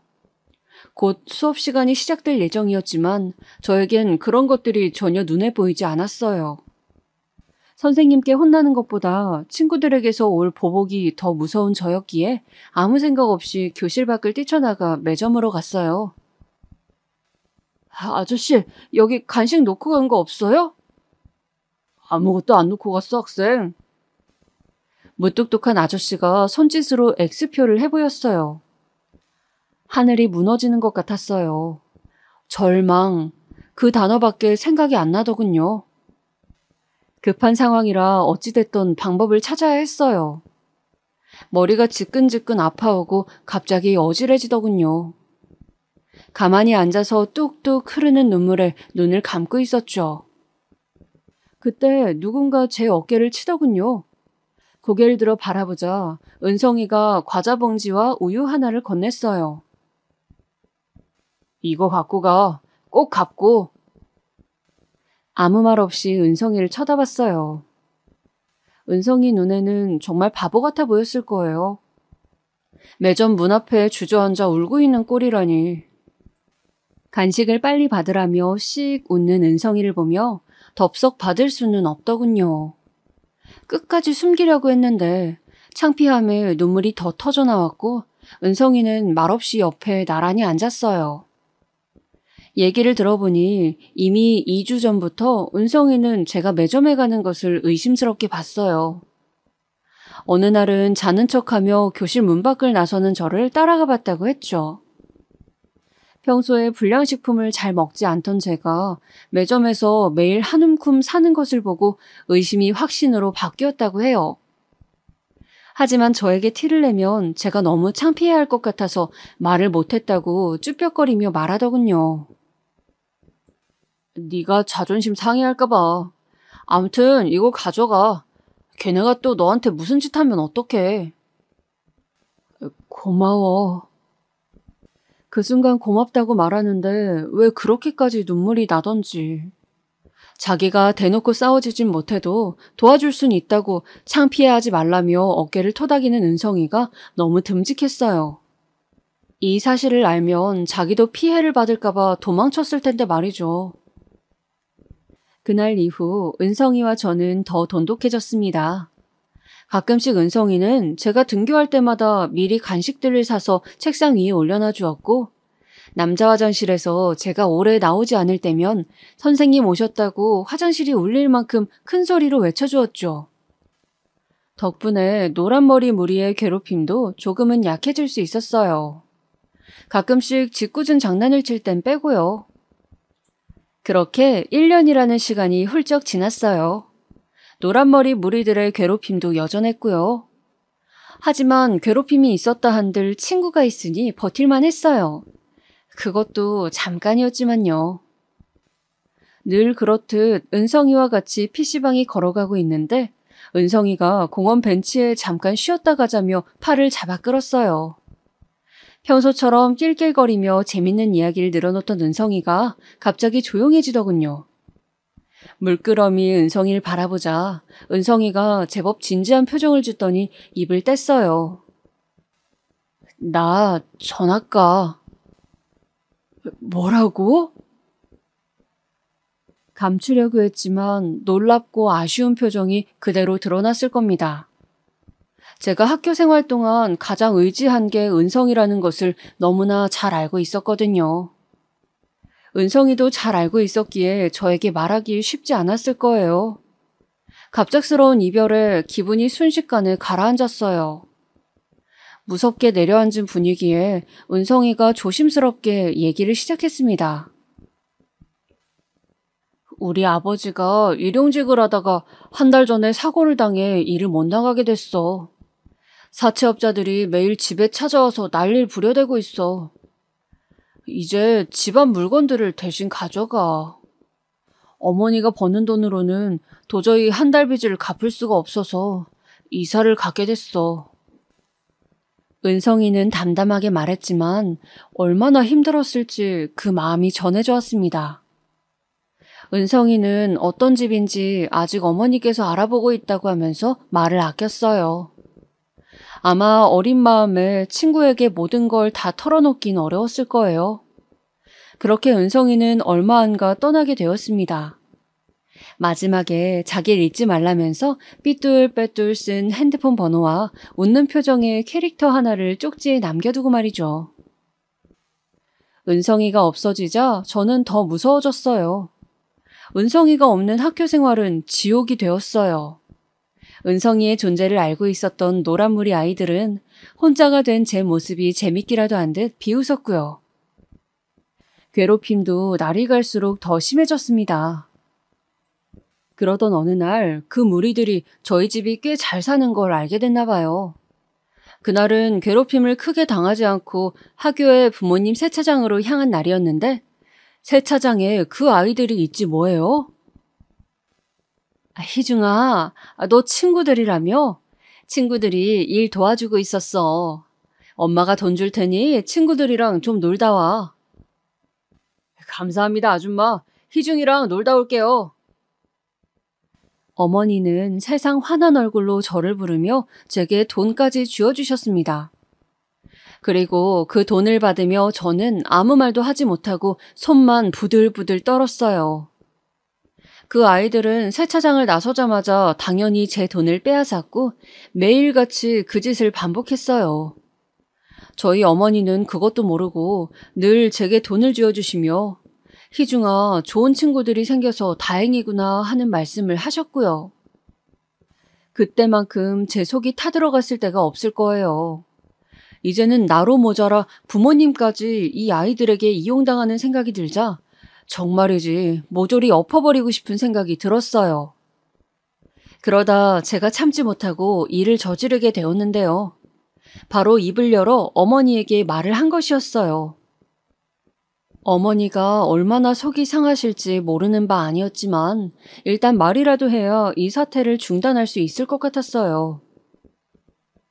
어머니, 그 아이들에게 돈 주지 마세요. 걔네들 제 친구들 아니에요. 그게 무슨 말이야? 매일 놀러 다니면서. 아니에요. 저 괴롭힘 당하고 있는 거예요. 뭐라고? 그게 정말이니? 어머니는 역시나 제 말에 소스라치게 놀라 자초지종을 물으셨어요. 저는 충격을 받으실까봐 세세하게 그간의 괴롭힘을 다 말씀드리진 못했지만 그 아이들이 제게 심부름을 시킨다는 사실 정도만 말씀드렸어요. 그런데 어머니는 그 얘기만으로도 이미 충격을 받으셨는지 일을 하시던 아버지에게 곧바로 이 소식을 전하셨고 저희 어머니와 아버지는 곧바로 학교로 뛰어오시게 되었습니다. 아니, 어떻게 이런 일이 있을 수 있죠? 대체 자식 교육을 어떻게 시키신 겁니까? 우리 아이가 다른 애들이랑 조금 다르다 해서 이런 식으로 괴롭힐 수 있는 거예요? 우리 아이가 받은 정신적 충격은 어떻게 보상하실 거예요?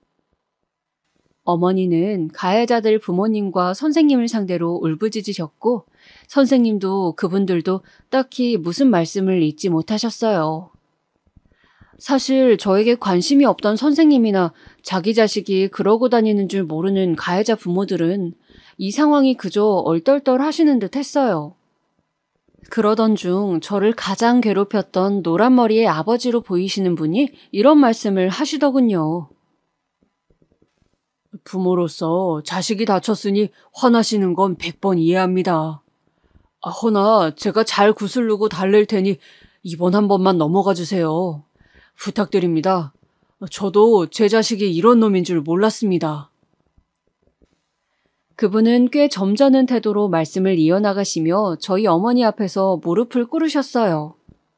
그렇게 사과가 이어지자 저희 어머니 아버지도 일단은 저를 데리고 집으로 돌아가시게 되었고 저는 말없이 집에서 숨을 죽이고 다음 날을 기다렸어요.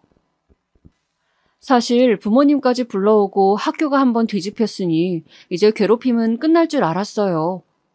천국은 아니더라도 이제 지옥은 없을 줄 알았죠. 허나 후폭풍은 그 이후 일어나고 말았어요. 그 아이들은 자신들이 당한 걸 분풀이라도 하는 듯 저를 더 교묘하고 지독하게 괴롭혔어요. 하루는 남자 화장실에 불러 저를 앉히더군요. 재미있는 놀이가 있어.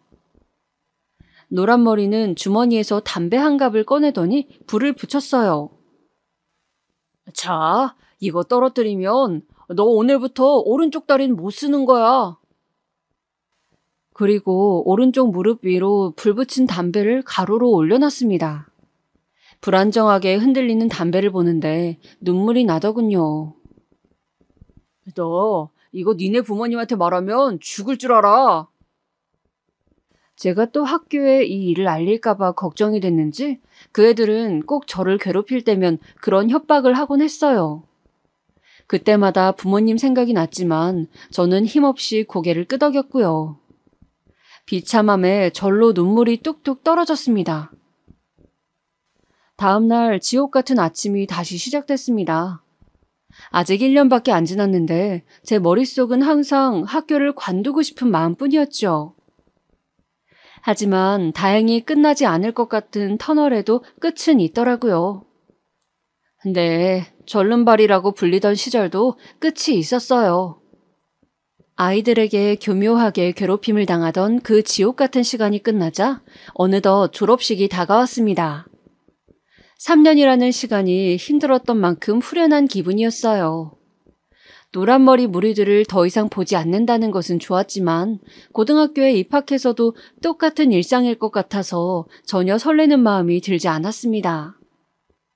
아마도 저는 그때 피해자로 살아온 세월이 너무 길었던 것 같아요. 아들, 엄마가 고등학교 좀 알아봤어. 한번 봐볼래? 고등학교를요? 왜 그러니? 어머니는 아무것도 모르고 들뜬 표정으로 몇 가지 이름이 적힌 종이를 말없이 쳐다보았습니다.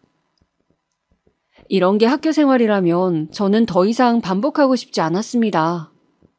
아무 말이 없자 어머니는 다가와 앉았습니다. 무슨 일이냐며 물어보는 어머니의 물음에 아무 말도 할 수 없었습니다. 눈물이 조금씩 떨어졌습니다. 어머니는 아무 말 없이 저를 안아주었어요. 모든 걸 어머니께 말할 순 없었지만 아마 어머니도 어렴풋이 알았을 거예요. 학교 생활이 저에게 많이 버거웠다는 것을요. 그날 이후로 부모님은 더 이상 고등학교 얘기를 꺼내지 않았어요. 그 아이로 인한 3년이라는 시간은 제 자신을 많이 바꿨습니다. 무엇보다 이 다리로는 아무것도 할 수 없겠다는 생각이 들었어요. 왜 나는 이렇게 태어났을까? 내 다리가 정상적이었다면 괴롭힘을 안 당하지 않았을까? 계속해서 제 다리를 원망하는 생각만 하게 되었고 제 운명만을 탓하게 되었어요. 그러다 보니 사람이 피폐해지더라고요. 저는 졸업식이 끝나고 한 달 동안은 집에만 틀어박혀 있었습니다. 은성이에게 전화가 오기 전까지는요. 희중아, 잘 지내고 있어? 당시 은성이는 부산으로 내려가 살고 있었습니다. 변두리에 집을 얻었는데 학교를 마치고 아르바이트를 하고 있다고 했습니다. 가끔씩 잘 버티려 하다가도 무너질 때 은성이가 보고 싶었지만 차마 번호를 누를 수 없었어요. 안 그래도 은성이도 힘들 텐데 안 좋은 소식을 전해주고 싶진 않았거든요. 고등학교는 어디 다니고 있냐며 묻는 은성이의 물음에 대답을 못하자 잠시 정적이 돌았어요. 우리 꼭 성공해서 다시 만나자. 이제 갓 중학교를 졸업한 아이의 입에서 저 말이 나왔다는 게 지금 보면 참 우스우면서도 씁쓸한 말이었지만 당시 저는 은성이의 말에 눈물을 꾹 참아야만 했어요. 그 말은 저를 일깨워주는 한마디였습니다. 거짓말처럼 저에게 의욕이라는 것이 생겼어요. 그 후 일주일에 한 번씩 부모님의 성화에 못 이겨 받았던 재활치료도 매일 나가기 시작했습니다. 기분 탓인지 다리가 조금씩 나아졌달까요? 아침에 일어나면 늘 육교를 지나 동네 한 바퀴를 뛰었습니다. 상쾌한 공기를 맡으며 지나치는 사람들을 보니 마음이 한결 가벼워졌습니다. 재활치료를 다녀오고 나서는 독서실에 항상 들렀습니다. 그렇게 꼬박 같은 일상으로 2년, 3년이 지나 저는 꿈같은 검정고시에 합격을 하게 되었고 여느 학생들처럼 희망으로 가득 찬 20살을 맞이할 수 있었습니다. 인생에서 이를 악물고 노력해서 성과를 내본 경험이 처음이라 저에겐 그 무엇보다 값진 선물이었습니다. 어머니 아버지는 학교에 다니지 않고 검정고시 보는 아들이 답답할 만도 한데 어떤 비난도 없이 그저 자식이 가는 길을 지켜보시고 묵묵히 응원만 해주셨어요. 검정고시에 합격한 날도 그랬죠. 저를 얼싸안고 우는 어머니를 보자 저도 모르게 한 줄기 눈물이 새어나왔어요. 검정고시에 합격한 후엔 부모님이 운영하시는 세차장에서도 이제 조금씩 일을 배우기 시작했습니다. 치료도 많이 진전되어 오른쪽 다리도 더 이상 절름거리지 않게 되었고 가끔 경미한 경련이 있었지만 일상생활을 할 때 전혀 불편하지 않았습니다. 부모님은 밤낮 가리지 않고 일을 배우는 제 모습을 보며 대견해 하시곤 했습니다. 어렸을 때는 늘 방에만 틀어박혀 있었던 아들이었는데 벌써 이렇게 커서 가업을 물려받으려 한다니 직접적으로는 말하지 않으셨어도 마음으로 느껴졌어요. 그렇게 1년이 지났고 평소처럼 세차장에 나와 손님들을 맞이하고 있었습니다. 쾅! 멀리서 들려오는 소리에 황급히 소리가 난 곳으로 뛰어갔어요. 차 문을 열려다가 부딪혀버렸는지 차문 모서리는 찌그러져 있었고 기계에는 작은 흠집이 나 있었습니다. 어머, 이걸 어쩌죠? 제가 운전면허를 딴 지 얼마 안 되어서 이런 실수를 했네요. 죄송해요. 어떻게 보상해드려야 할까요? 아니에요. 괜찮습니다. 정말 괜찮아요.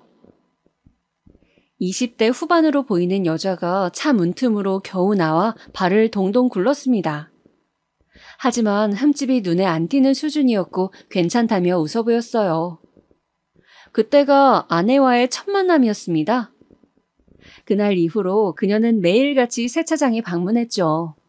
말로는 차가 매일 더러워진다며 어쩔 수 없었다고 하지만 그녀의 방문이 나쁘지만은 않았어요. 어느 날은 그녀가 조심스럽게 커피 한 잔을 건넸습니다. 앞으로 잘 알고 지내자는 그녀의 말에서 우리의 데이트 아닌 데이트가 시작되었고 세차장보다 밖에서 만나는 시간이 많아졌습니다. 그렇게 저희 사이에서 자연스럽게 연애가 시작되었고 3년이 흐르던 즈음 곧 30을 바라보는 그녀의 나이에 결혼 얘기가 나오기 시작했습니다. 우리 이제 슬슬 부모님께 인사도 드리고 결혼도 생각해보는 거 어때?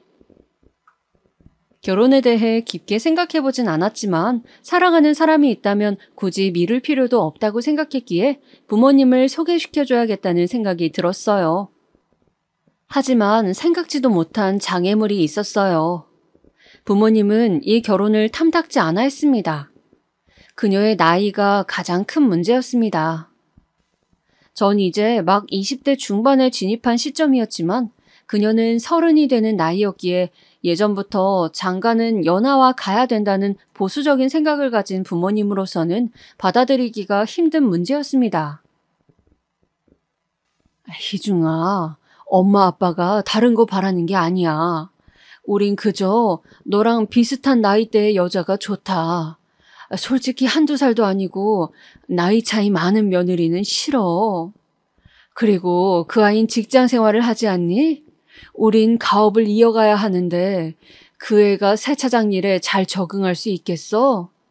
딱 봐도 험한 일은 못하게 생겼던데 엄마는 모르겠구나. 이 결혼은 허락할 수 없다. 부모님의 모습을 보고 그녀 역시 자신감을 잃어갔습니다. 결혼은 현실이라는 생각에 잠시 생각해보자는 시간을 갖자던 그녀를 간신히 붙잡았습니다. 3달 동안 꼬박 부모님을 설득했습니다. 그녀 말고는 다른 여자를 만날 생각도 없었고 저에겐 그녀 없는 결혼 생활을 꿈도 꿀 수 없었으니까요. 엄마 부탁드려요. 제 인생에서 제가 이렇게 부탁드리는 거 처음이잖아요. 한 번만 제 선택 믿어주세요. 아휴, 얘가 정말 꼭 그래야겠니? 저는 끈질기게 부모님을 설득했고 자식 이기는 부모 없다고 부모님은 결국 허락을 해주셨고 그렇게 겨우 부모님의 승낙을 받아내어 결혼식을 올릴 수 있었습니다.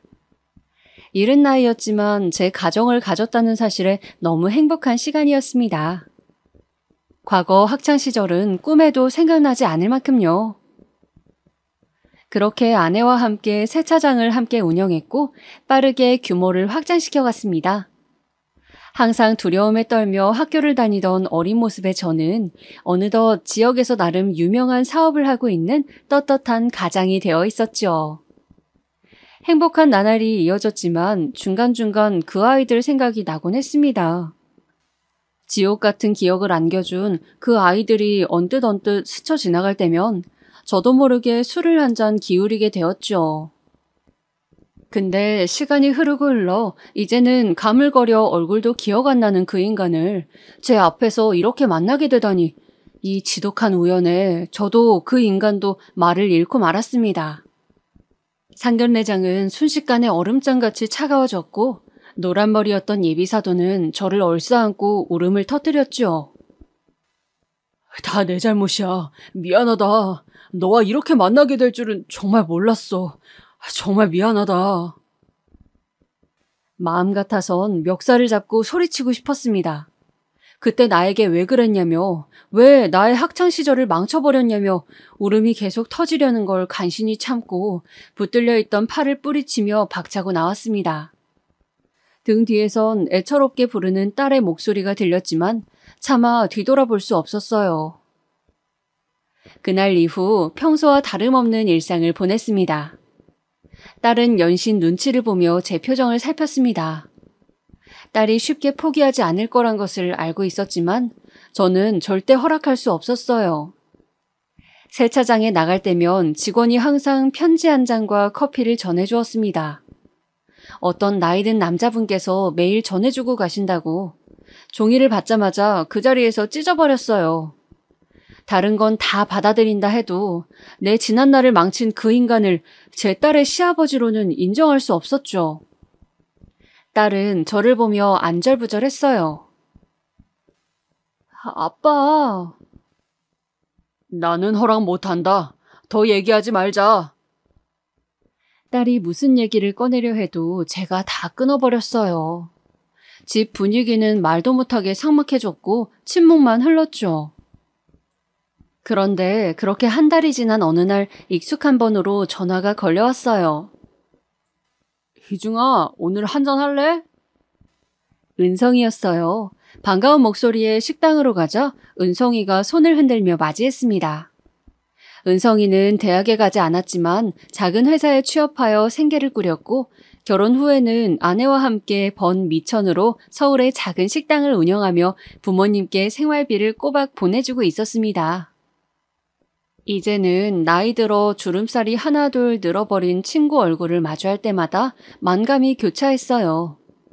그러다 저는 분위기가 무르익자 얼마 전 있었던 이야기를 은성이에게 털어놓았어요. 은성이는 말없이 술잔을 기울였습니다. 희중아, 내가 살아봤더니 용서라는 게 별거 없더라. 내가 잘 사는 게 용서라고. 너는 잘 살아오지 않았냐고. 용서하지 않는 마음을 갖고 있을수록 내 자신을 갉아먹더라고. 언젠가는 극복해야 할 부분 아니겠어? 그리고 네 딸도 그 남자를 결혼까지 생각할 만큼 사랑한다며. 그 말에 저는 아무 말도 할 수 없었습니다. 그렇게 죽일 듯이 미워하던 저였는데 이상하리만치 그 말이 와닿았습니다. 항상 학창시절의 기억을 마음 한켠에 가둬놓고 긍정적으로 살아가던 저였는데 이제는 그 자물쇠를 풀어야 할 것 같은 순간이 다가왔다는 느낌이 들었죠. 저는 다음 날 세차장으로 온 편지 한 장을 처음으로 받아들었습니다. 힘 빠진 손으로 눌러 쓴 편지 안에는 그동안의 반성과 자책, 그리고 평생 용서를 구하는 마음으로 살겠다는 말들이 빼곡하게 적혀 있었어요. 편지에 담긴 내용은 진심인 것처럼 느껴졌고 이상하게 편지를 보자 더 이상 슬픔과 분노가 느껴지지 않았습니다. 마음 한켠에 가둬놓았던 감정들이 자유를 찾은 듯 터져나오는 순간이었습니다. 이 말 한마디를 어찌나 듣고 싶었던지 뜨거운 눈물이 볼을 타고 흘러내렸어요. 저는 그날 느꼈습니다. 이제 이 아픈 감정들을 모두 보내주어야 한다는 것을요. 그렇게 다시 딸에게 말해 상견례 날짜를 잡게 되었습니다. 딸은 놀란 듯한 눈치였고 전보다 가라앉은 상견례장 분위기에 모두가 저와 그의 눈치를 봤지만 결혼 날짜는 수월하게 잡을 수 있었어요. 다행스럽게 딸은 지금 아주 잘 살고 있습니다. 사돈과의 왕래는 없지만 가끔 딸 부부와 함께 보내는 선물과 편지를 보며 소식을 듣고 있습니다. 찝찝한 감정이 아예 없다고 할 수는 없지만 저에게 여직 용서를 구하는 그 사람을 보면 이제는 제가 진정으로 마음에서 그 기억을 놓아주게 된 것 같아요. 어렸을 때는 꿈에도 몰랐습니다. 항상 저의 슬픔이 죽을 때까지 제 곁을 따라다닐 것 같았거든요. 하지만 전 이제 한결 홀가분해졌습니다. 미워하는 마음을 버리니 또 다른 제가 기다리고 있더군요. 저는 오롯이 이제 저의 인생을 살아가려고 합니다. 인생에서 가장 큰 힘듦을 극복해냈으니 그 다음도 수월하지 않겠어요? 여러분도 저를 보며 무엇이든 극복할 수 있다는 생각을 가지셨으면 좋겠습니다. 세상에는 미움으로 보낼 시간보다 값진 것들이 많다는 생각으로요. 저 같은 사람도 극복해냈으니까요. 모두 아픔 없이 긍정적인 마음으로 펼쳐진 시간들을 누렸으면 좋겠다는 마음으로 이만 마치도록 하겠습니다. 들어주셔서 감사합니다.